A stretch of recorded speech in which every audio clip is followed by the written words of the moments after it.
Aqui na Voz do Campo nós conversamos agora com Alisson Paulinelli, isto mesmo, Alisson Paulinelli, que preside a Abramilho, Associação Brasileira do Milho, e que mais uma vez vem ao Rio Grande para a abertura da colheita do milho. Cada vez que eu encontro ele, eu chamo ele do sempre ministro Alisson Paulinelli. Satisfação em revê-lo. Bom dia. Marcelo, a satisfação é minha, especialmente de estar retornando a esta região. Eu tenho que confessar para os seus ouvintes que eu já conheço essa região há muito tempo. Em 1971, 72, eu já andei muito por aqui. Eu era secretário da Agricultura em Minas e eu tinha aqui no Rio Grande do Sul uma escola. Eu queria saber o que o gaúcho estava fazendo. E quando andei por aqui, isso aqui era barba de bode. Que coisa, né? Que mudança, né? E hoje, eu confesso que estou encantado cada vez que passo aqui. Ontem, por exemplo, eu vim nesta região toda aqui do nosso Planalto. Vim desde Passo Fundo até aqui na região. Que beleza que está isso aqui. Aquele que ama a terra, que gosta, que sabe que é nela que está a nossa vida, que está a vida do Brasil, se emociona. Eu emocionei muitas vezes. Essas coxilhas aqui hoje são um exemplo para o mundo inteiro. Vocês transformaram uma área de um gado de pouco rendimento numa das mais produtivas que nós temos.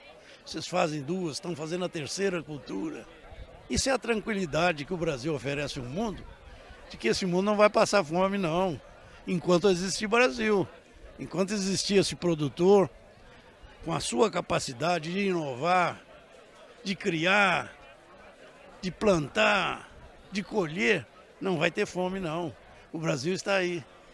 Nós estamos vivendo um dilema, Paulinelli. O produtor produzindo demais até a porteira. Dentro da porteira é imbatível o produtor brasileiro. Eu digo que é um herói, é um campeão mundial. O problema fora da porteira é que não acompanha. Qual é a sua concepção deste Brasil, governo, produtor rural, empreendedor, setor privado e o mundo político? Como é que o senhor está vendo como um conhecedor do Brasil que o senhor é? Muita preocupação. O Brasil, nesses últimos 40 anos, se transformou. Desacreditado que era, só produzia produtos tropicais, café, cacau, borracha, madeira tropical. De uma hora para outra, passa a ser o primeiro em quase tudo. E vamos ser. Assustou o mundo. Por quê? Porque nós aqui tivemos a consciência de que o segredo está no conhecimento. Investimos em ciência, investimos em tecnologia, quebramos os parâmetros da improdutividade do mundo tropical, desenvolvemos esse Planalto do Rio Grande, como desenvolvemos o Cerrado, e nos transformamos na grande novidade do mundo, o país que vai abastecer esse mundo. Agora, por outro lado, a nossa preocupação é que o Brasil, infelizmente, não corresponde à expectativa que nós do setor agrícola temos com relação à gestão pública, à segurança, à educação, à ciência e à tecnologia, ao desenvolvimento integrado com meios de transporte adequado, onde nós brasileiros precisamos ter capacidade competitiva com os nossos competidores. Enquanto nos Estados Unidos, é evidente que tem lá o Mississippi, que é uma via de transporte fabulosa, eles colocam uma tonelada de soja ou de milho do Corn Belt a 1.300 milhas de distância, no Golfo do México, com 6 a 12 dólares, e nós aqui gastamos 32, 35 dólares. É doloroso. É uma diferença, né? Quando eles lá estão com sua economia equilibrada, com juros até negativos, nós aqui cobramos os juros mais caros do mundo. Acompanhamos a verdadeira deformação que na gestão pública, em termos econômicos e financeiros, e ficamos envergonhados, porque o país hoje, grande produtor, é o que mais tributa no mundo. O Brasil é o campeão de tributação, é o campeão de juros caros.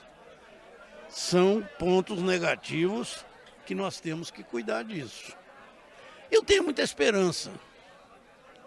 Acho que o Brasil está mais do que consciente de que como ele está não vai. Partidos políticos que só pensam nos minutos de televisão para negociá-los na hora da eleição, não tem nenhum princípio, filosofia, nem doutrina, não vai levar o país a lugar nenhum. Acho que o povo começou a cansar disso. Essa, para mim, é a grande saída que nós temos.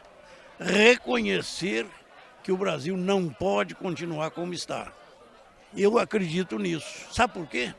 Porque eu estou vendo essa juventude que está vindo aí, mais bem informada, com capacidade de discernimento maior, frequentando as nossas universidades, vendo os erros que estamos praticando e com ânsia de resolvê-los. Eu vou lhe dizer muito sinceramente, a nossa geração deu um salto no Brasil, mas estamos largando problemas seríssimos para a geração que está vindo aí.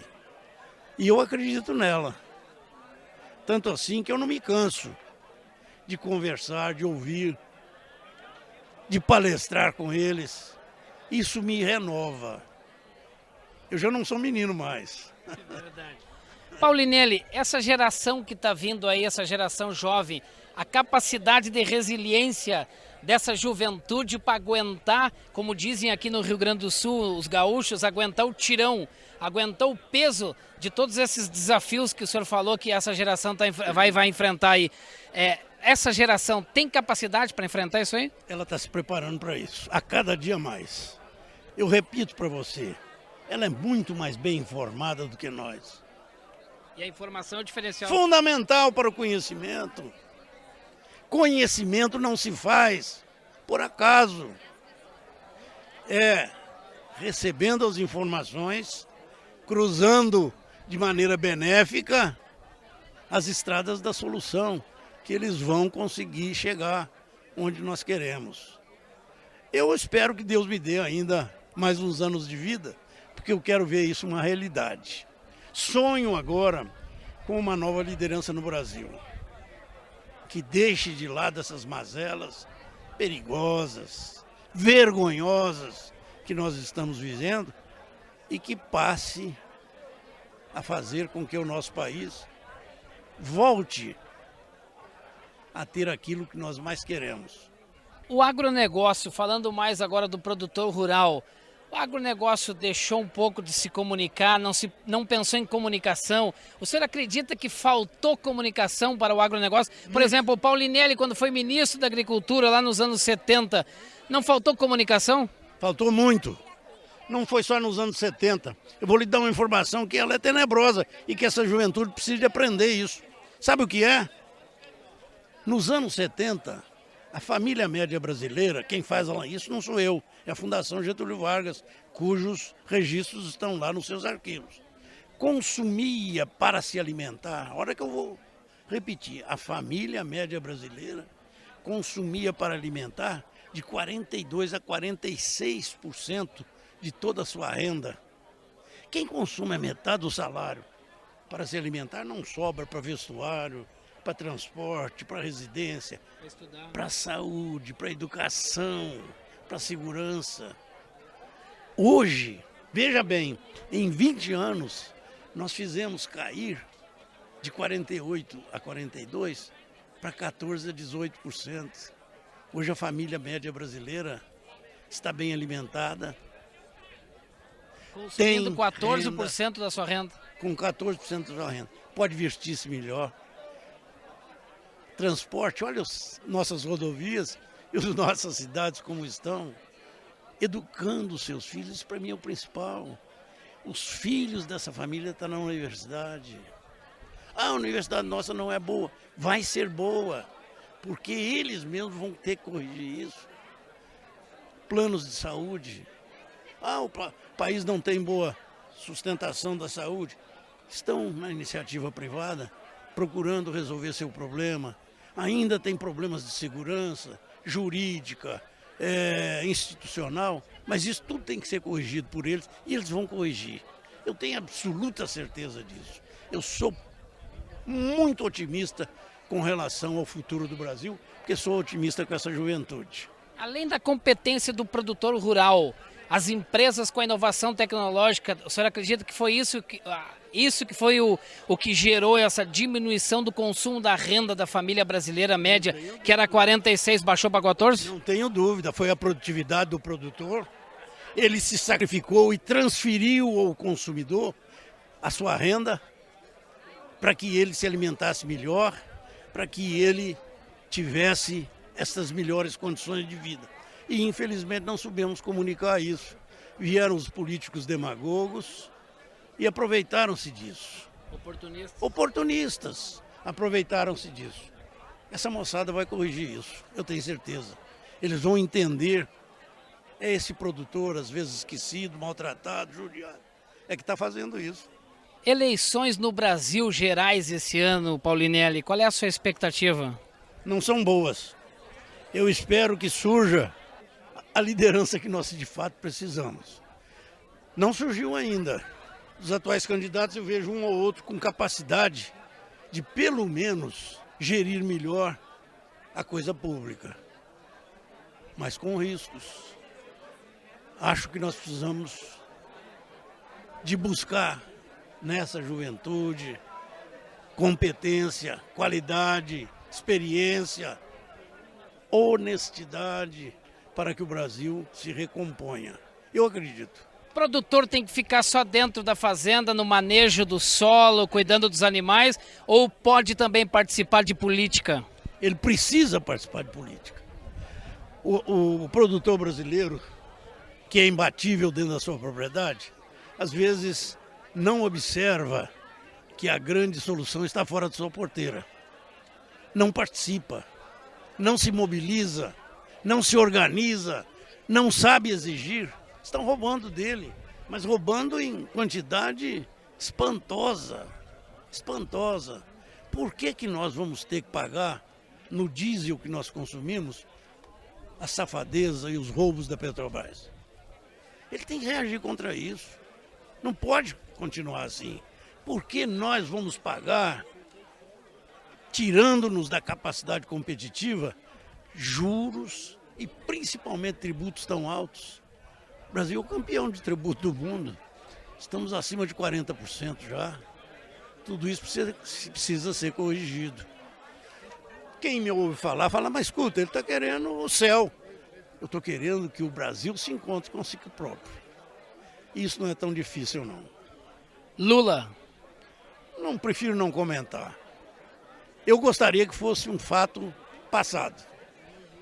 Se o Paulinelli resolver se candidatar, que ainda dá tempo nessas eleições para presidente do Brasil, quais seriam as principais propostas do Paulinelli para presidente do Brasil? Olha, não é só a idade, não. A lei brasileira eleitoral tem uma opção de falhas, mas tem uma que eu considero precisa. Eu não tenho partido, portanto não posso ser candidato. Começa por aí. Mas se o senhor fosse, qual proposta seria interessante? É muita mudança, a gente gastaria muito tempo. Mudar o que está aí. Paulinelli, muito obrigado pela atenção com a Voz do Campo. Um grande abraço, saúde, esperamos lhe encontrar o ano que vem novamente. Se Deus quiser, aqui no Rio Grande do Sul. Ok. Alisson Paulinelli, que preside hoje a Abramilho, foi ministro da Agricultura, uma das grandes lideranças do agronegócio brasileiro aqui na Voz do Campo.